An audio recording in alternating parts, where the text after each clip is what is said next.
بيعلموهم في النادي الاهلي ان انت لازم تفوز. التعادل ده ما عرفوش، سواء ناقص، سواء مطرود منك واحد، مطرود منك اتنين، هتفوز.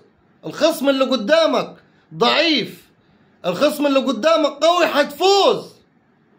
طيب التحكيم الحكم ده عايز له طلقه في ودنه، اقسم بالله. حكم ظالم ظالم ظالم والله. حكم ده احنا التحكيم المصري ده زي الفل يا راجل. الكرة والله ملامسه يا راجل، ده حتى لا ترتقي ان هو اداله كده. ده مفيش، ده مفيش اي حاجه غير بس ان هو بيشوح يده الواد وبس. هوب كارت احمر، يتحرم ماتشين. مبروك للنادي الاهلي وجمهور النادي الاهلي الصعود الى دور المجموعات رسميا. بص في رقم كده يعني ايه مضايقني.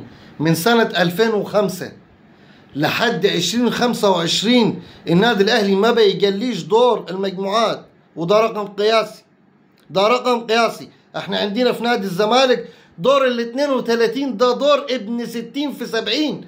انا بغادر منه، انا بمشي منه. عمر كمال نزل لك غير لك اللقاء. عمر كمال نزل حط لك جون، بس ايه، اسست محمد بن رمضان يكيف والله العظيم. لعيب تقيل ولعيب خبرة، بس برضو المدير الفني للنادي الاهلي عليه علامة استفهام. فريق ضعيف فنيا قدامك، اتطرد منك واحد، ايه لازمتها ان انت ترجع لورا؟ ايه لازمتها ان انت تديهم الاستحواذ ده؟ هم الفريق على الله حكايته اصلا، الفريق ده على الله حكايته. ايه لازمتها ان انت تديهم الثقة وتقول لهم روحوا، وحتى هم مش عاوزين يروحوا والله العظيم هم مش عاوزين يروحوا.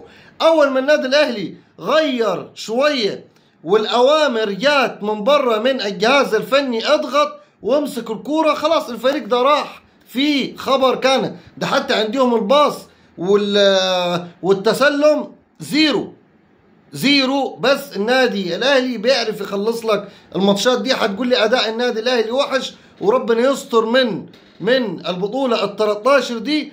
اقول لك ذاكر النادي الاهلي لما كان في اخر المجموعة وكان بيلعب معاه الهلال السوداني وكان بيلعب معاه صن داونز، قلب لك المجموعة كلها وصعد اول، وكان نفس الاداء ده. خلاص النادي الاهلي الى دور المجموعات.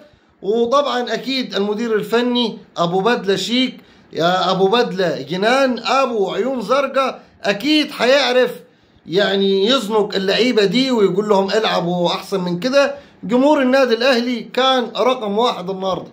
جمهور النادي الاهلي من قبل الماتش لحد بعد ما الماتش خلص والحكم صفر شغالين اهازيج وشغالين يمدحوا في النادي الاهلي. هي دي المؤازرة، هي دي شد الحيل، مش في الناحية التانية. معلش كل شوية انا بقارن، معلش عشان خاطر انا تعبان نفسيا والله.